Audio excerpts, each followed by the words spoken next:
Hi, friends, and Merry Christmas from your Pentecostal Assemblies of Canada family. I'd like to share a couple Christmas moments that are locked in my memory as I think of times with family. My mom was of Danish background, and we'd head down every Christmas Eve to the farm in central Alberta. And at one end of the table would be those with Danish backgrounds speaking away in Danska and having a great time catching up with one another. And then us kids were further down the table and just getting to know our cousins better. And you know, it's still locked in my memory after all these years about moments like that. The greatest moment of all is when we would come into the Christmas Eve service. I'd be elbow to elbow with my family, my mom and dad, my brothers and sisters, later, of course, with Susan and our kids. I remember especially when we were going through a family crisis with my brother passing away, and the Christmas song, All Is Well, All Is Well, Emmanuel. And I hope each of us have locked into our hearts and minds the fact that God is with us. He's among us. He's at work. And even in the challenges and the great joys of 2024 and now going into 2025, we're not alone. Emmanuel, God is with us. Have a blessed Christmas, and may the Lord be so very present with you throughout 2025. God bless you. Amen. Praise God. 10-year anniversary. Gusto kong pag-pray natin na maging guest speaker natin. 10-year. Ano na lang, 2 years, 3 years, 3 years. Hindi, 2 years na lang, 8 na tayo ngayon eh. Amen. Praise God. So, this afternoon, this is our last preacher for the lay preachers this year, and then we will resume next year. And today, so I'll not be speaking again, but I will resume speaking next Sunday. So, our speaker this afternoon is hindi na po bago sa inyo mga kapatid because ilang beses na rin siya narinig mag-preach. Okay? So, good afternoon po sa mga bisita na dumating. So mga kapatid, kung na-bless po kayo doon sa anak, mas mabibless kayo sa nanay. Kasi ito yung pinanggalingan eh. Pinagpe-pray ko, balang araw yung asawa naman. So, sabog ito, di na po patatagalin. Ang speaker po natin this afternoon is Sister Delma Uenda Sinang.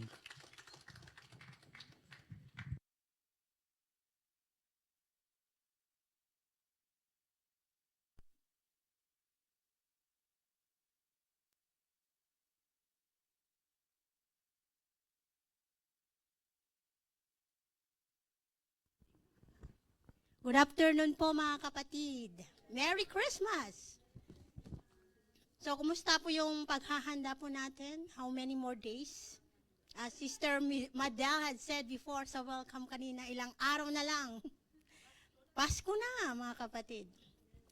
So, welcome mga kapatid sa Panginoon, and I am blessed for this opportunity that God had given me another chance to share His words today.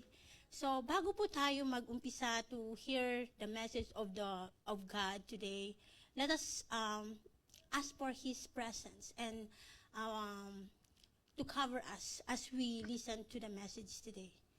Let us pray, brothers and sisters. Yes, Lord. Heavenly Father, we thank you, Lord, for this wonderful afternoon, this wonderful day that you had given to each one of us, oh God. As we listen to your words, Lord God, Lord, prepare our hearts, everyone's heart, Lord God, to accept your words. If there's any teaching, rebuking, corrections, and Lord, we pray for the salvation, oh God, for those who doesn't know you yet, oh God. And Lord, speak to our hearts. And Lord, use me today in sharing your words, oh God. Hide me under the shadow of your wings, oh God, that I may be able to share what you want us to listen, oh God. Lord, we pray for your Holy Spirit to be in the midst of us, Lord God. And Lord, we pray, we rebuke any work of the enemy, oh God, that can distract us, can distract our focus, Lord God, to listen to your words, oh God. Use me, oh God. And Lord, we pray, give us humble heart, oh God. Lord, we pray this all we ask, oh God. In your name, Jesus, we pray. Amen and amen. Amen, mga kapatid. So, I just wanna ask, and I will share a picture, and then we will, maybe we will verify what is the relevance of this picture as we go on sa ating mensahe today. So, in the picture, we can see picture of a passport, and then there's a picture of the certificate and a driving license, and yung identification card or the ID. So, nagtatanong kayo siguro mga kapatid, what is the relevance of these pictures in our message today? So, isa-isahin po natin sa mga pictures. So, identification, yung ID. Di po ba when we were in high school, I remember when I was still in high school, dun sa eskwela po namin, we are not allowed to enter the school vicinity without our identification. We have to wear it each time. It is a must for us. No ID, no entry. Di po ba? Yun. No ID, no entry. Kahit anong gawin mo, you cannot enter the school vicinity without it. And then we have the passport and the visa. Whenever we want to go to a different country, whatever part of the world, we need a passport and a visa. We need it. Whatever we can do, wala tayong magagawa. We must have it, the passport and the visa. And in driving, for those who are driving, the driver license is needed. You cannot drive without the license and the insurance. Without it, no driving. No driving allowed. And the certificates in our also license, when we applied for a job, for our job offer or in our job, we have the license. Di po ba? When we applying for a certain job, you will show your license. For that is also a strong connection when you're applying for a specific job you want to apply for. So maybe you are wondering what is the relevance of all these pictures to our message today. So I encourage everyone, let us open our book to the book of Matthew, chapter 1, verses 18 to 25. And you can read along with me, and it was taken from NLT or the New Living Translation. I read it to you, brothers and sisters. The birth of Jesus the Messiah. This is how Jesus the Messiah was born. His mother, Mary, was engaged to be married to Joseph. But before the marriage took place, while she was still a virgin, she became pregnant through the power of the Holy Spirit. Joseph, to whom she was engaged, was a righteous man and did not want to disgrace her publicly. So he decided to break the engagement quietly. As he considered this, an angel of the Lord appeared to him in a dream. Joseph, son of David, the angel said, do not be afraid to take Mary as your wife, for the child within her was conceived by the Holy Spirit, and she will have a son, and you are to name him Jesus, for he will save his people from their sins. All of this occurred to fulfill the Lord's message through his prophet. Look, the virgin will conceive a child. She will give birth to a son, and they will call him Emmanuel, which means God is with us. When Joseph woke up, he did as the angel of the Lord commanded and took Mary as his wife. But he did not have sexual relations with her until her son was born, and Joseph named him Jesus. Amen. Blessed be the reading of God's words. The background of Matthew. Matthew recorded the supernatural birth of Jesus in order to demonstrate further his qualifications as Israel's Messiah. He wanted to show that Mary could not have become pregnant with another man. These verses show how Jesus came to be the heir of Joseph and therefore qualified to be Israel's king. So the title of our message today is Christmas is a Must. Christmas is a must. So yung mga pictures na ipinakita ko kanina, di ba? We must have it in order that we can be benefited for it, or else if we don't have it, we will have the consequence of it. Amen po ba, mga kapatid? So, to further understand, ano pa ba ang ibig sabihin ng must? Must, taken from Oxford Language Dictionary, be obliged to. Kailangan natin gawin. Should. It was in a verb form or in an action words form. Gawin po natin.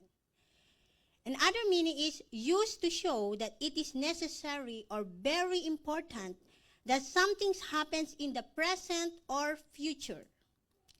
At ang synonyms po nito, it is necessary, need, require, essential, fundamental. It is needed. Yan po yung ibig sabihin po ng word na must. Secondly, let us define the word Christmas. Para mas lala pa po nating maintindihan po. The word Christmas comes from the Middle English phrase, Christen Mass, which means Christ Mass. The word is made up of two parts, Christ at saka Mass. That's what Christmas derived from that word, Christ Mass. So let us define what is Christ. Christ comes from the Greek word Christos, which is a translation of the Hebrew word Messiah, meaning anointed. At yung Mass, meaning, comes from the Latin word Missa, which refers to a service where Christians eat bread and drink wine to remember Jesus Christ. So the church began to celebrate not just his death and resurrection, but his birth as well. Amen po ba, mga kapatid? The first recorded celebration of the birth of Jesus in Rome was in 336 AD, and according to history.com. The first recorded time it was called Christmas or Christmas was 1038. But to us as Christians, Christmas is a time to remember God coming to live among us. Starting in the womb of a young virgin, born into humble circumstances, celebrated by some and hated by others. Growing to adulthood, proclaiming the coming of the kingdom of God, dying on a Roman cross as the atoning sacrifice for the sin of the world, and raised to life on the third day. Why Christmas is a must? Maybe we are asking question, why Christmas is a must? Christmas is a must because, point number one, mankind needs a Savior. Mankind needs a Savior. In Matthew 1, chapter 1, verses 20 to 21, it says, as he considered this, an angel of the Lord appeared to him in a dream. Joseph, son of David, the angel said, do not be afraid to take Mary as your wife, for the child within her was conceived by the Holy Spirit. And she will have a son, and you are to name him Jesus, for he will save his people from their sins. Amen and amen. Jesus was needed to be born to save mankind from sins. Kailangan niya pong may panganak, mga kapatid, to save us from our sins. You are to name him Jesus, the angel says to Joseph, because he will save his people from their sins. The Greek name Jesus is derived from the same Hebrew name from which we can get from the name Joshua, Joshua. This name means Yahweh saves. Yun pala ang ibig sabihin ng Joshua. Yahweh saves. The angel's revelation to Joseph is specific. Not that Jesus will free his people, the Jews. The angel does not say Jesus will end Israel's captivity under the Rome during that time. The prophecy is that Christ will save his people from their sins. Matthew's gospel will make clear that salvation from sin was needed far more than salvation of Jews.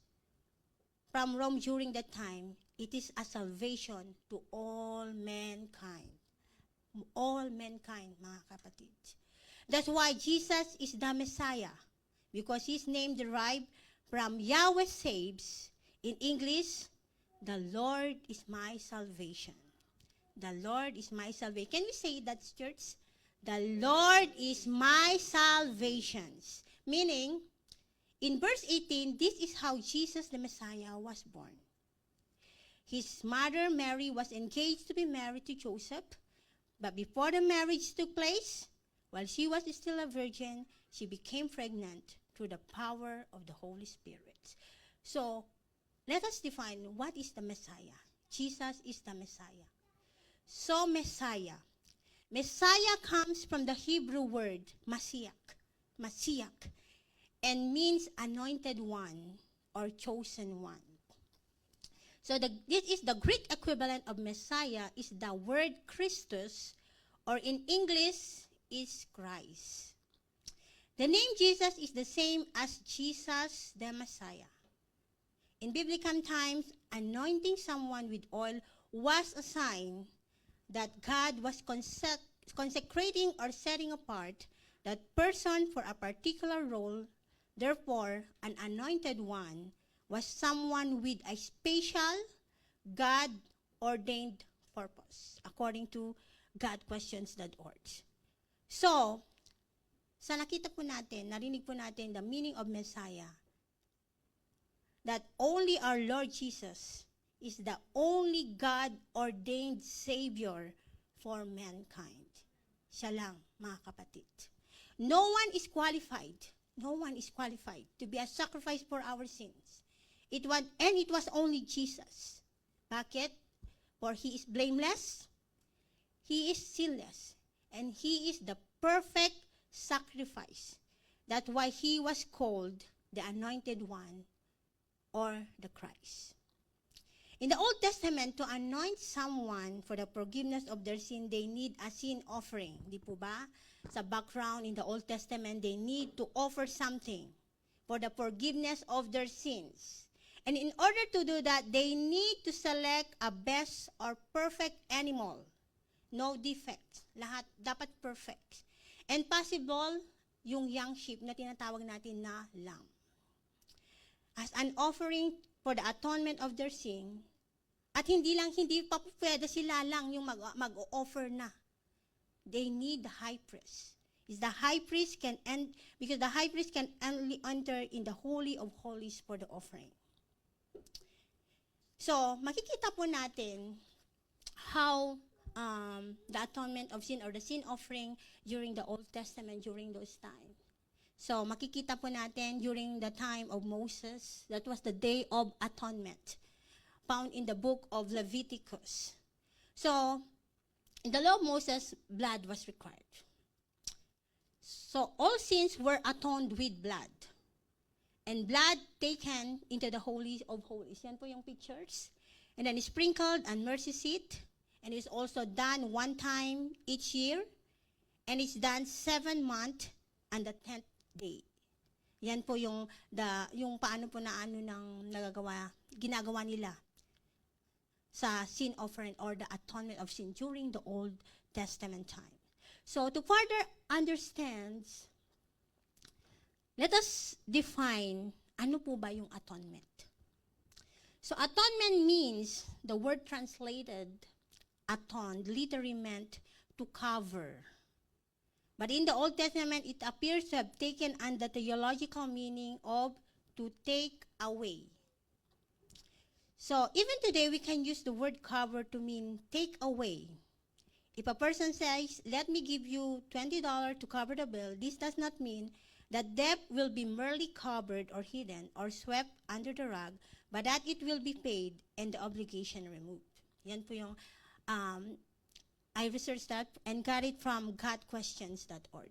So God required animal sacrifice to provide a temporary, mga kapatid, covering of sins and to foreshadow the perfect and complete sacrifice of Jesus Christ.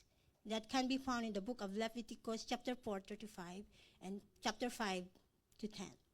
So animal sacrifice is an important theme found throughout the scripture because without the shedding of blood, there is no forgiveness. Without the shedding of blood, mga kapatid, there is no forgiveness. That's why Jesus was called the Lamb of God as an offering for our sins so that we will be clean as white as snow. Di po ba mga kapatid, so amazing what our Lord Jesus had done for us. So in John chapter 1 verse 29, look, the Lamb of God who takes away the sin of the world. So that was Jesus. Jesus' blood cleansed us from all our sins. All our sins, mga kapatid. Hindi partial, all. Lahat na yan. He took all our sins. Jesus was born to die for our sins. Jesus died for our sins so that we can be reconciled to the Father and to be saved from His wrath. Amen. Jesus must be born to be the Savior of the world. That's why Christmas is a mass, mga kapatid. Jesus must be born to be our Redeemer. Our Redeemer. Ano nga ba ang ibig sabihin ng Redeemer, mga kapatid? Let us define what is Redeemer. A Redeemer is one who possesses the right or exercises the right of redemption. In biblical terms, a redeemer pays the ransom or price to free another from bondage or captivity. Jesus is referred to as the Redeemer because He redeems mankind from the bondage and guilt of sin by dying in our place. His work secures our deliverance from the condemnation of sin. Amen. Jesus is our Redeemer. Paano siya naging Redeemer? Because Jesus took all our sins for us to be made clean and be free from sin. Para blameless din tayo. Be free from sin. Sin-free tayo, mga kapatid. So an illustration I can share about this is, I know every one of us are fond of collecting points. Sino po yung mga sin points dito? Mga air miles. Ano pa ba yung mga kailangang i-collect natin? Di ba? Sa Canadian Tire Force, di ba? Different forms. Sa credit card points, di ba? Kino-collect po natin lahat yan. And in the end, when we reach that certain points, what are we going to do? We have to redeem that points for us to get the specific things we wanted. Gaya if you want some electric gadget, sa Canadian Tire, yung mga automobile something, or different types of things we want to redeem from the points we have collected. And with that, tayo ang na-benefits, di po ba? We are the one benefited from the points that we have collected. But, it different sa ating Panginoong Jesus. He redeemed us. He collected or took all of our sins. Kinulat niya lahat. Iba, sa atin, kinulat tayong points for us to be benefited. But our Lord Jesus, He collected our sins para tayo ang ma-benefit for us to be sin-free. He collected or took all of our sin and sacrificed His life for us to be free from the punishment of our sins. Sa iba, we free from gadget na gusto natin. Sa atin, ng Lord, He collected our sin para tayo ma-benefits to be free from sin. Di po ba? Napakaganda po. He was the Redeemer. He's the ultimate Redeemer. Napakaganda. Thank you, Lord, for being our Redeemer. That was the kind of Savior the world needs. Amen po ba, mga kapatids? Jesus was born for our own benefit and then died on our behalf as a sacrifice for our sins. Ang Panginoong Jesus ang umako sa ating mga kasalanan, mga kapatid, and we deserve to be punished, but He took it all for us to be saved. Lahat, kinuha po niya lahat. Hindi niya iniwan yung isa, but He took everything, all our sins. That's how our Redeemer is. Napakaganda, and we are blessed that our Jesus take that na maging Redeemer natin. He's the anointed one. He's our Messiah. Christmas is a must, mga kapatid. Christmas is a must. Let's go to point number 2. Christmas is a must because it unveils the Father's love. It unveils the Father's love. In Matthew chapter 1, 22 to 23, it says, all of this occurred to fulfill the Lord's message through His prophet. Kailangan mangyari, mga kapatid. Look, the virgin will conceive a child. She will give birth to a son, and they will call him Emmanuel, which means God is with us. Matthew quotes from Isaiah chapter 7:14 to show this miraculous pregnancy was the fulfillment of prophecy. The purpose of this prophecy is to point out that Jesus was the promised Messiah, unveiling Father's love to all humanity. Isaiah's prophecy spelled it out to the letter, look, the virgin will conceive a child. She will give birth to a son, and they will call him Emmanuel, which means God is with us. Our God is with us. Viewed in this light, the prophecy is clear that Jesus is God, sent to earth to be with us and to save mankind from our sin, and by showing the love of Father to all of us. So, let us, ano po yung John 3:16? It unveils the Father's love. Ano pong sabi doon? For God so loved the world that He gave His one and only Son, that whoever believes in Him shall not perish, but have eternal life. Amen. Ganyan tayo kamahal ng ating Panginoon. He gave His Son for us. God hates sins, but because He loved us so much, He gave His only Son for us as a sacrifice unveiling His love. Ibinigay niya ang kanyang bugtong na anak para tayo po'y mas-save sa ating mga kasalanan.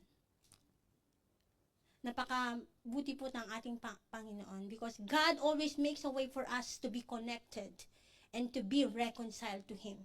He's always making a way for each one of us, mga kapatid. Though sometimes we are running away, but He's always making a way for us to be reconciled to Him. Kaya inilapit niya ang kanyang anak, isinacrifice niya ang bugtong na anak para tayo po'y mas-save. God sent His Son to be the Savior of the world, unveiling His true love to us. Lahat po tayo mahal ng Panginoon. No one will ever do that sacrifice, that kind of sacrifice. It's only our Father in heaven did that for us. That how He loved us so much. He gave everyone the chance to be with Him and experience His love through His Son. In 1 John 2:23, ang sabi po, no one who denies the Son has the Father, and whoever acknowledges the Son has the Father also. That's how much our Father loves us so much. He doesn't want every single one of us will perish. He always make a way for us all to be saved. So, ika nga, love is sacrifice. When we love, there is sacrifice. Ganyan na lang ang ginawa ng ating Panginoon, na isinacrifice niya ang kanyang sariling anak para tayo ma-save because He loves us so much. When there is love, there is sacrifice talaga, mga kapatid. We remember also the sacrifice of our earthly father, how they raised us up, lahat mga tatay po natin, in order to give us a nice future, their sacrifices in order to bring food in the table, di po ba? Protecting their families from harm, and bringing their families to God. Most importantly, bringing their families to God. Our earthly father thinks for the need of his family first. He will set aside his wants first and give his family needs first. Pamilya muna, bago luho. Di po ba, mga kapatid? Mga tatay dyan. How much more the love of our Father in heaven? His incomparable love for us. Na lahat po tayo gusto niyang ma-save. He will do everything so that no one will perish. Everyone can experience His great love through Jesus. Through Jesus. In Matthew chapter 7 verses 9 to 11, ang sabi po, which of you, if your son asks for bread, will give him a stone? Or if he asks for a fish, will you give him a snake? If you then, though you are evil, know how to give good gifts to your children, how much more will your Father in heaven give good gifts to those who ask Him? God has given everyone a chance to be connected to Him by sending His own Son to bear our sins and be the ultimate sacrifice for us all. If I will ask all the fathers here, are you also willing to sacrifice your son for the benefits of others? Na willing ba tayo i-sacrifice yung mga anak natin?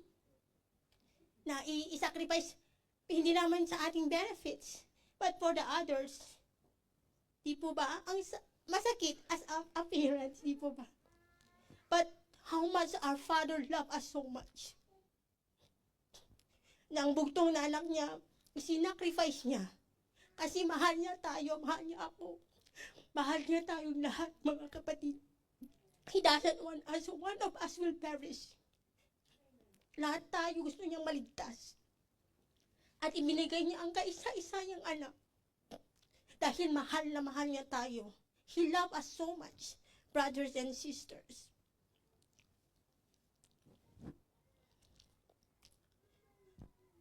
Talagang napaka-amazing how the Father is a complete example, the best example of love. Yung sacrifice niya, hindi siya nagdalawang isip because He loves us so much. Ganyan niya tayo kamahal, mga kapatid. There's always sacrifice. Sa ating pagmamahal, tatandaan natin, there's always sacrifice when we love. And that's our Father love us so much. And thus He unveils the love, His love for us, for giving His one and only Son for us, for giving His Son Jesus for us to be saved. And that's how He loves us. Christmas is a mass to unveil the Father's love through His Son Jesus. Christmas is a mass, mga kapatid. Christmas is a mass. Let's go to point number 3. Christmas is a mass, the security of salvation. Security of salvation. It says in Matthew chapter 1 verses 21 then to 25, and she will have a son, and you have to name him Jesus, for he will save his people from their sins. But he did not have, in verse 25, but he did not have sexual relations with her until her son was born, and Joseph named him Jesus. God is revealing to Joseph His plan to bring the promised Savior into the world, securing our salvation through Jesus Christ alone. When Joseph named the child Jesus, first, he was taking and acknowledging Jesus as his son. Secondly, he secured that Jesus is the promised Messiah or the Christ, the anointed one for humanity's salvation. In John 14:6, ano pong sabi? Jesus answered, I am the way and the truth and the life. No one comes to the Father except through me. It's only Jesus. It's the only way, the truth, and the life. So, ano nga po ba yung security for us to understand more? Security. So, according to www.collinsdictionary.com, ang security, meaning, something that keeps or assures safety, tranquility, certainty, protection, and safeguard. It also refers to all the measures that are taken to protect a place or to ensure that only people with permission enter it or leave it. Di po ba talagang mahigpit ang security? Sometimes when in a banquet, like in the famous celebrities or something, there's a security, some things like that. There's protection, a place of protections. So Christmas must happen to secure or the security of our salvation. So, ang sabi po sa John 14:6, Jesus is the only way for our salvation. And Christmas is all about the Lord Jesus. So, mga kapatid, stop tiring ourselves taking a different route. Diba? Yung mga iba, kung ano-anong route ang pinupuntahan. At maliligaw ka talaga. Instead, seek Jesus' way.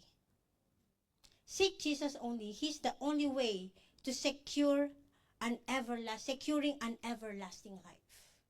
Saving us from eternal death as punishment for our sins. He took your death and my death so we could live. Kinuha niya na tayo dapat ang nasa mapanis, but He took the punishment para po tayo magkaroon ng buhay na walang hanggan. Maybe some of us are still searching for the truth about what their future would be. Ano nga ba ang nakalaan na buhay ko? But if you seek Jesus, if you rely on Jesus, He will lead you the way so you can see the truth. Jesus is the only truth. Jesus is a must because we need to know the truth. Amen po ba, mga kapatid? The truth can lead us to know what are the things hidden by our disbeliefs. That only Jesus can reveal that truth. Yung mga disbelief na natin, but when we come to know Jesus, He will reveal to us what is the real truth. The truth that we're looking for a long time just to find for the answer to it. Jesus is the revealer of truth. Run to Him and He will show us. Papakita ng Panginoon sa atin. In our confusion, nalilito ka, whatever you decide, you seek Jesus, He will show you, mga kapatid. So don't run anywhere. Dun ka lang, papunta sa Panginoong Jesus, and He will show you the truth. Since we are talking about the truth, and we are talking about Christmas, di po ba, Jesus is the revealer of truth. And I know, Santa Claus. Sino si Santa Claus? Santa Claus is the deception of the enemy to divert our focus to Jesus. Anong pong sabi natin? Christmas is Jesus. Christmas is a must because it's Jesus. Christmas, hindi si Santa Claus. So, wag natin gawin yung celebrate ang Christmas because of Santa Claus. Christmas is all about Jesus, mga kapatid. Christmas is about Jesus, hindi po si Santa Claus. Amen po ba? So, ito po yung illustration, John 14:6. You can see, I am the way and the truth and the life. No one comes to the Father except through me. Nakita po natin, Jesus is the only way to the Father. And He is filling the gap for us to be reconciled to God, for us to see the truth. So He's the only way for us to see the truth. Amen po ba, mga kapatid?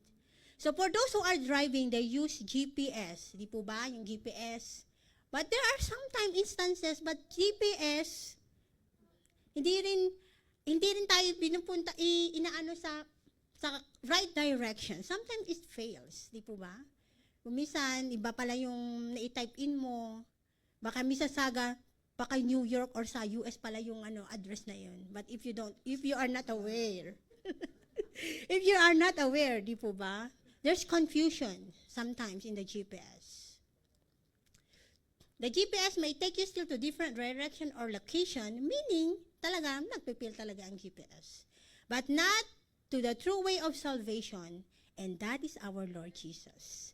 You can always rely to Him to show us the real way of truth. Guaranteed, mga kapatid. Secured ka doon, mga kapatid. Hindi ka talaga maliligaw. Because God, Jesus is the revealer of truth. Hindi ka maliligaw. You will not get lost. You will always get on the right track, mga kapatid.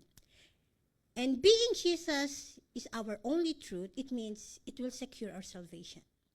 It's like in the illustration, He's the only way to God. He's the bridge that fill in the gap so that we will be connected to God. Nakita po niyo yan, mga kapatid?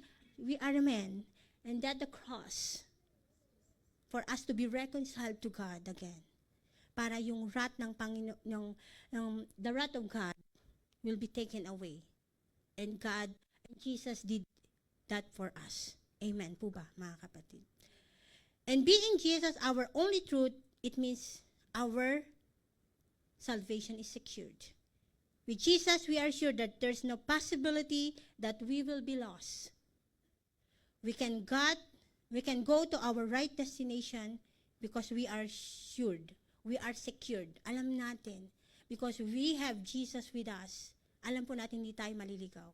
We are not lost easily. We are always on the right direction. Because alam natin, kasama natin ang Panginoon lagi. He's always on our side. As we seek Him with all our heart, hindi tayo maliligaw, mga kapatid. He's the revealer of truth. He will reveal to us. Kung ano man yung mga questions natin in life, seek Him. He will show to us. He will reveal to us. If we genuinely repented or turn away from our sins and believe in our heart what Jesus did for us, He will show to us the truth, mga kapatid. Let us accept and fix our eyes alone on Jesus. For the security of our salvation is sure. Wala na ibang way. Walang ibang way. It's only Jesus' way. It's only Jesus' way. In the name of Jesus. Only Jesus, mga kapatid. Wala nang ibang paraan. Walang ibang way. Siya lamang, mga kapatid. Huwag na tayong wasting our time looking for that path. Let's take Jesus' path. Let us accept and fix our eyes alone on Jesus, for the security of our salvation is for sure. We will never be lost. We will always be on the right track if we obey and live a holy life for Him. Let us remain holy para makita natin yung katotohanan na i-reveal ng Panginoong Jesus sa atin. Let us live a holy life, mga kapatid. Let us follow Jesus to secure our salvation. Jesus is the only way, mga kapatid. Wala na. Walang ibang anumang bagay, anumang God, that even our wealth is only Jesus' way. Amen po ba? Amen and amen. Now we come to our fourth point. Christmas is a must. Christmas is a must. Treasure from heaven is in us. Treasure in heaven is in us. In Matthew chapter 2, verses 9 to 11, ano pong sabi? After this interview, the wise men went their way, and the star they had seen in the east guided them to Bethlehem. It went ahead of them and stopped over the place where the child was. When they saw the star, they were filled with joy. They entered the house and saw the child with his mother, Mary, and they bowed down and worshipped him. Then they opened their treasure chests and gave him gift of gold, frankincense, and myrrh. Based on their study of the Jewish scripture and the appearance of a strange star in the night sky, they are convinced that the prophesied King of the Jews has been born. They came first to Jerusalem looking for the child, perhaps assuming that where a king would be born. Herod was appointed them to Bethlehem instead, based on the prophecies quoted to him by Israel's religious leaders. In Matthew chapter 2, 3-5, King Herod was deeply disturbed when he heard this, as was everyone in Jerusalem. He called a meeting of the leading priests and teachers of religious law and asked, "Where is the Messiah supposed to be born?" "In Bethlehem in Judea," they said. "For this is what the prophet wrote, and you, O Bethlehem in the land of Judah, are not least among the ruling cities of Judah. For a ruler will come from you, who will be the shepherd for my people Israel." The stars represent the treasure from heaven, which is Jesus the Messiah that have been born. Our Jesus the Messiah. So if the Lord Jesus is the treasure from heaven, the treasure is already in us. Mga kapatid, the treasure is already in us by accepting Him as the gift from the Father. Alam ko po, every one of us are excited for the gift. But this is the best gift we can receive. Jesus, the gift from the Father. Again, ano pong sabi sa John 3:16? For God so loved the world that He gave His one and only Son, that whoever believes in Him shall not perish, but have eternal life. Eternal life, mga kapatid. And by receiving Him, by receiving Jesus as our treasure from heaven, we receive also the eternal life. Eternal life, mga kapatid. So as soon as we receive Christ as our Savior, we receive the gift of eternal life. Amen? The moment we receive Jesus as our Savior, we receive the eternal life, mga kapatid. We don't only enjoy the eternal life after we die. Take note. We're already enjoying the eternal life after we accepted our Lord Jesus Christ as our Savior. Amen. Napakagandang gift. Di po ba, mga kapatid? A very treasured gift coming from our God. That's our privilege of being saved, mga kapatid. We don't need to wait to die to experience our heavenly treasure. It is already in us. The moment we accepted Jesus as our Lord and Savior. In Luke chapter 2:11 and then 14 and 20, the Savior, yes, the Messiah, the Lord has been born today in Bethlehem, the city of David. And you will recognize Him by this sign. You will find a baby wrapped snugly in strips of cloth, lying in a manger. Suddenly, the angel was joined by a vast host of others, the armies of heaven, praising God and saying, "Glory to God in highest heaven, and peace on earth to those with whom God is pleased." The shepherds went back to their flocks, glorifying and praising God for all they had heard and seen. It was just as the angel had told them. The gift of eternal life, mga kapatid. Who want to have that? For those who already accepted Jesus, we already have that eternal gift, the gift of eternal life. The treasure is not hard to find. Di po ba, when we have the treasure, you want to have a gold, a diamond, you have to dig underground. But this treasure is not hard to find. You don't need to dig deep down into the ground in order to get that precious gem.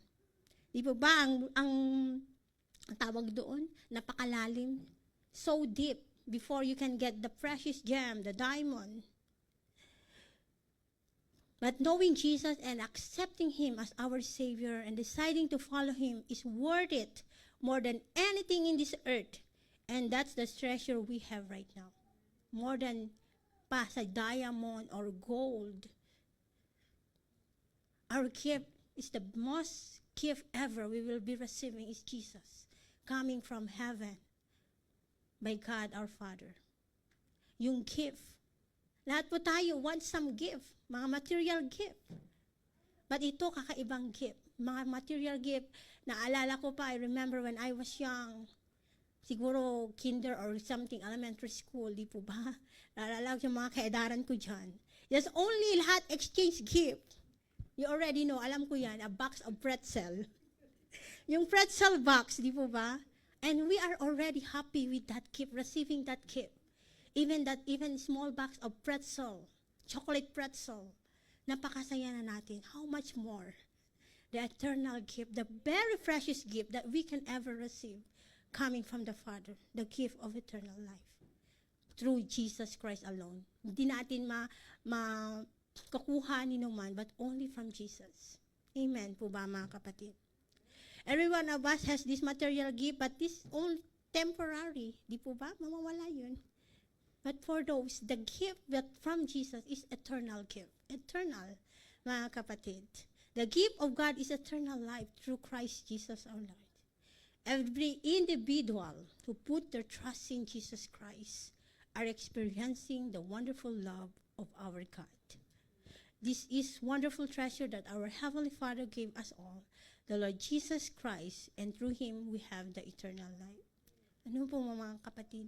The best gift that we can receive is only Jesus.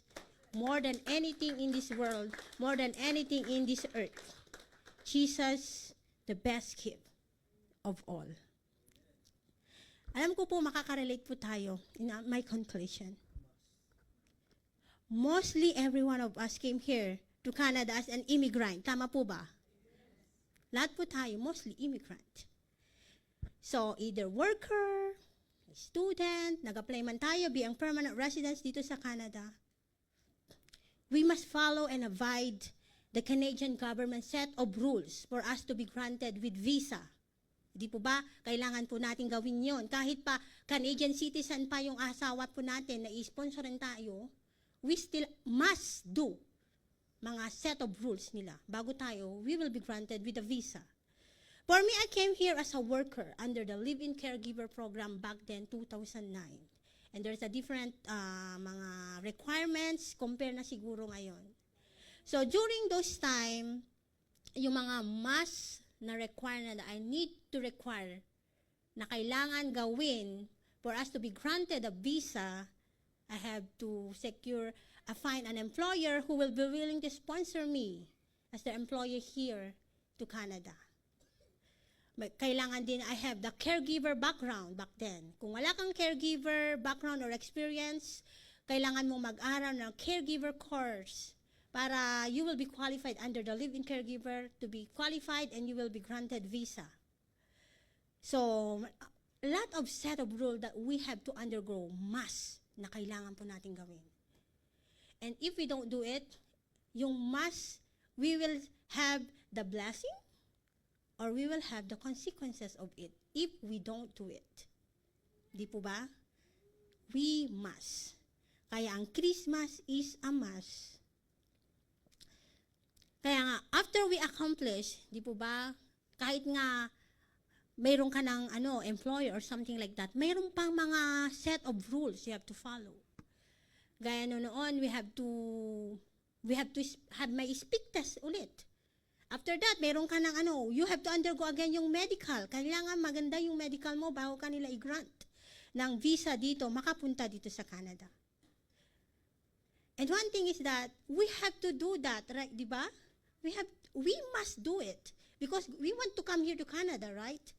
Yun ang plano natin, makapunta dito sa Canada. And we must obey and we must do the set of rules for us to be receiving the visa come here to Canada. At yun yung plano ko, na makapunta rin dito sa Canada.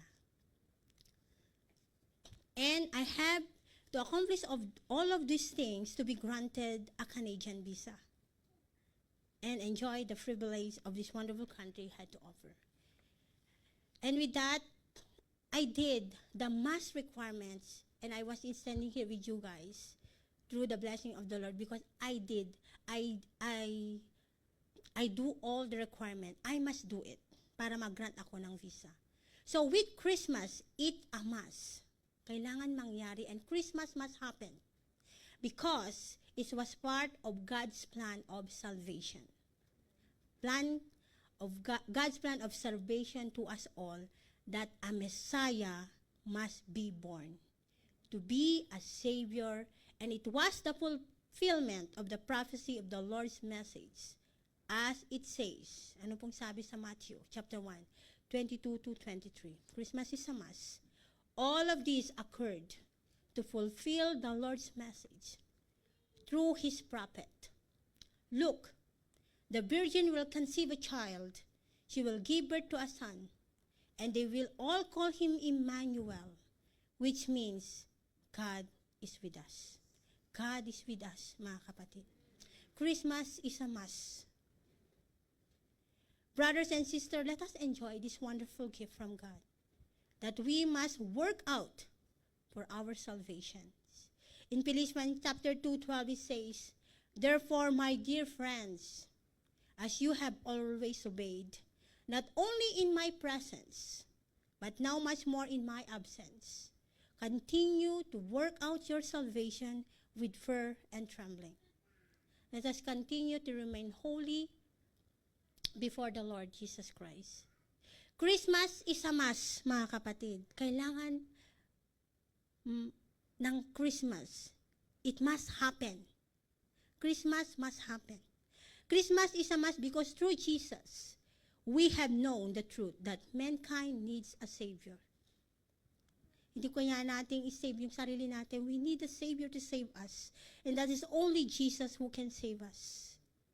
And we need to share that to all people.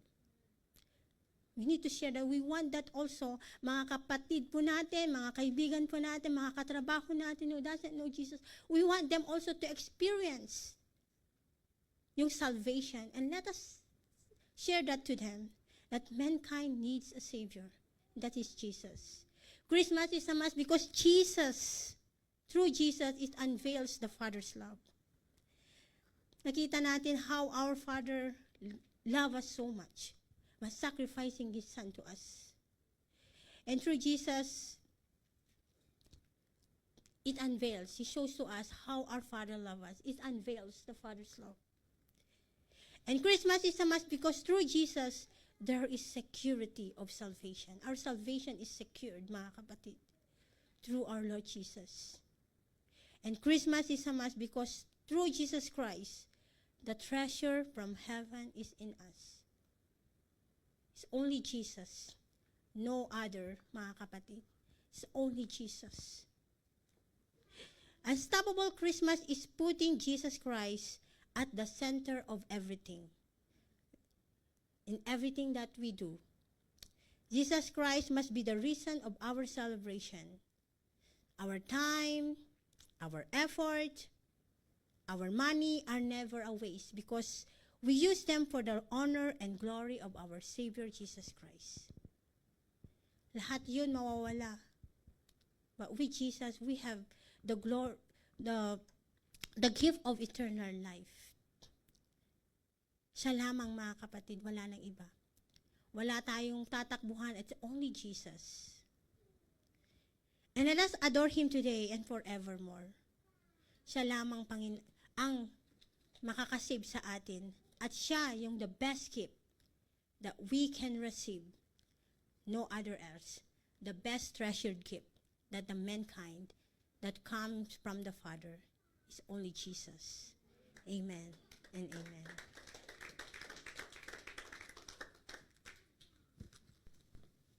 Amen. Praise God. Thank you, Delma.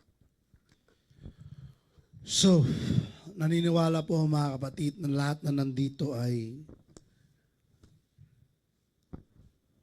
naranasan lahat to. Apat na to. Mankind needs a Savior. Unveil the Father's love. Security of salvation. Treasure from heaven is in us. Which is, yung word na eternal life ay masyadong nagiging freedom ng isang tao para bumalik sa kasalanan. Kasi malinaw po yung sinabi doon, pag tinanggap mo ang Panginoong Hesus bilang tagapagligtas Diyos ng iyong buhay, you receive the eternal life. But the problem is, it doesn't stop there. Marami kasi tumanggap kay Lord, may eternal life na ako, they stop there. Because they believe in once saved, always saved. I believe in once saved, always saved. If you follow sanctification. Hindi, manligtas na ako eh. Meron na ako lisensya para gumawa ulit ng mali. But the question is, bakit tumanggap ka pa? Pwede mo naman gawin sa dati mong pananampalataya. Because meron ng ganun eh. Zimbabwe. Si Simba uuwi. Eternal life was given to us because of our salvation. But it doesn't stop there. May sinabi kanina si Delma, Philippians 2:12. Dear friends, you always follow my instruction. When I was with you, and now that I am away, it is even more important, work hard to show the result of your salvation. So merong resulta ang salvation, mga kapatid. If you accepted the Lord as your personal Lord and Savior, ang outcome ninyon, pagbabagong buhay. Hindi ko sinasabi na hindi na kayo magkakamali. We still in the flesh. Magkakamali pa rin tayo. But it is the cause. It is your choice. Ang pagkakamali, ano yan eh, decision mo yan eh. Hindi mo pwedeng, ay nagkamali ako kasi hindi ko alam eh. Nawala ako sa sarili ko. No, it's a choice. Huwag niyo akong lokohin, nawala ako, nalasing ako eh. Kaya ako nagkasala, hindi. Kahit lasing ka, alam mo ginagawa mo. Dati ako manginginom. Huwag niyo akong lokohin. Dati rin ako naging drug addict. Kahit addict ka, alam mo ginagawa mo. Hindi ako naniniwala mawawala sa sarili. Batukan kita. Yun ang pagkakaiba sa nakaranas sa hindi nakaranas. Kasi ako naranasan ko eh. Bumabaksak ako eh. Umuupo, bigla akong babaksak. Alam ko yun. Bakit may putok yung ulo mo? Hindi ko pwedeng sabihin, hindi ko alam nangyari. Di alam ko. So, what I'm trying to point is, work out your salvation. Christmas is a must. Having this, you already you're enjoying the mass we're talking about here. But I'm trying to point is, huwag ka mag-stop doon. Work out your salvation. Enjoy your eternal life. Do what the Bible says. Huwag mong gawing daan para gumawa ulit magkamali. Dahil ang Biblia ay may grace. Kasi laging sinasabi nun eh, may grace naman eh. Pwede pa ako magkamali. No. Sabi sa Bible, everything is permissible but not beneficiary. While I'm listening to Delma's message, kinukunbig ako ni Lord, i-clear ko yung eternal life. Because yung eternal life, yun po ang nangyayari kung bakit yung iba nagkakasala pa. Because they already have eternal life. Dapat po na meron na kayo eternal life, yun po ang maging daan para maging fruitful kayo. Pag kinukunbig na kayo ni Lord na huwag niyong gawin yung bagay na yun, don't do it.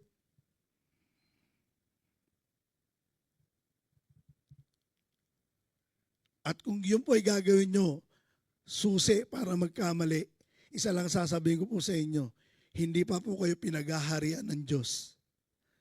Dahil kung ang Diyos po ang naghahari sa buhay ninyo, ang Panginoong Hesus, kapag merong utos ang hari, hindi nyo pwedeng gawin,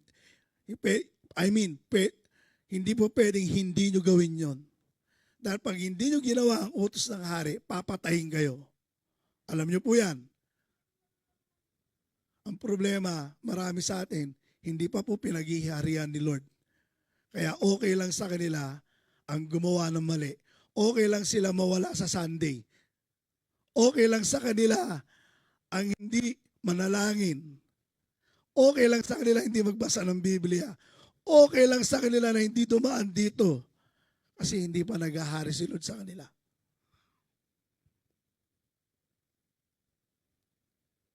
Ewan ko, alam niyo po, pag ako nag-conclude ng mensahe, kilala nila to.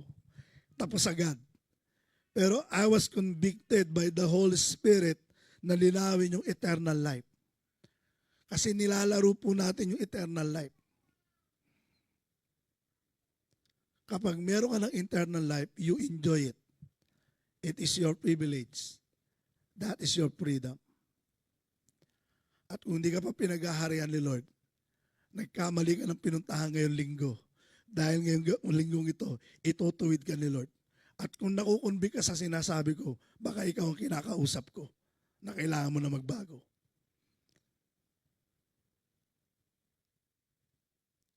Unstoppable Christmas. Next year, overflow.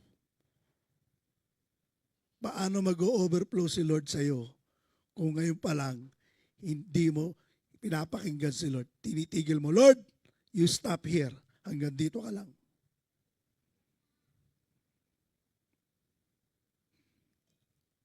Lahat mo na nakonvict sa Panginoon, magtaas mo ng kamay. Lahat mo na nakonvict sa Panginoon, magtaas mo ng kamay. Ang mensaheng ito hindi po natatapos dito. Meron po magandang mensahe next Sunday. May binanggit po kanina si Delma, and it was confirmed that will be my message next Sunday. Hallelujah. Hallelujah. Hallelujah.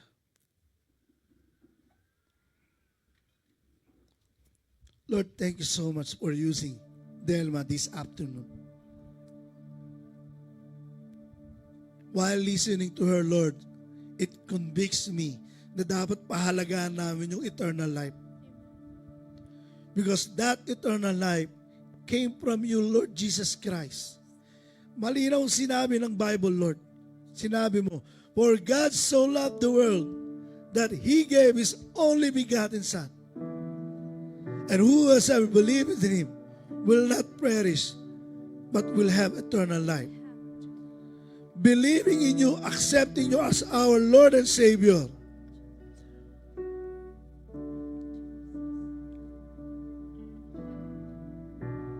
And it is a special gift, Lord. And having eternal life, it is a reward, Lord.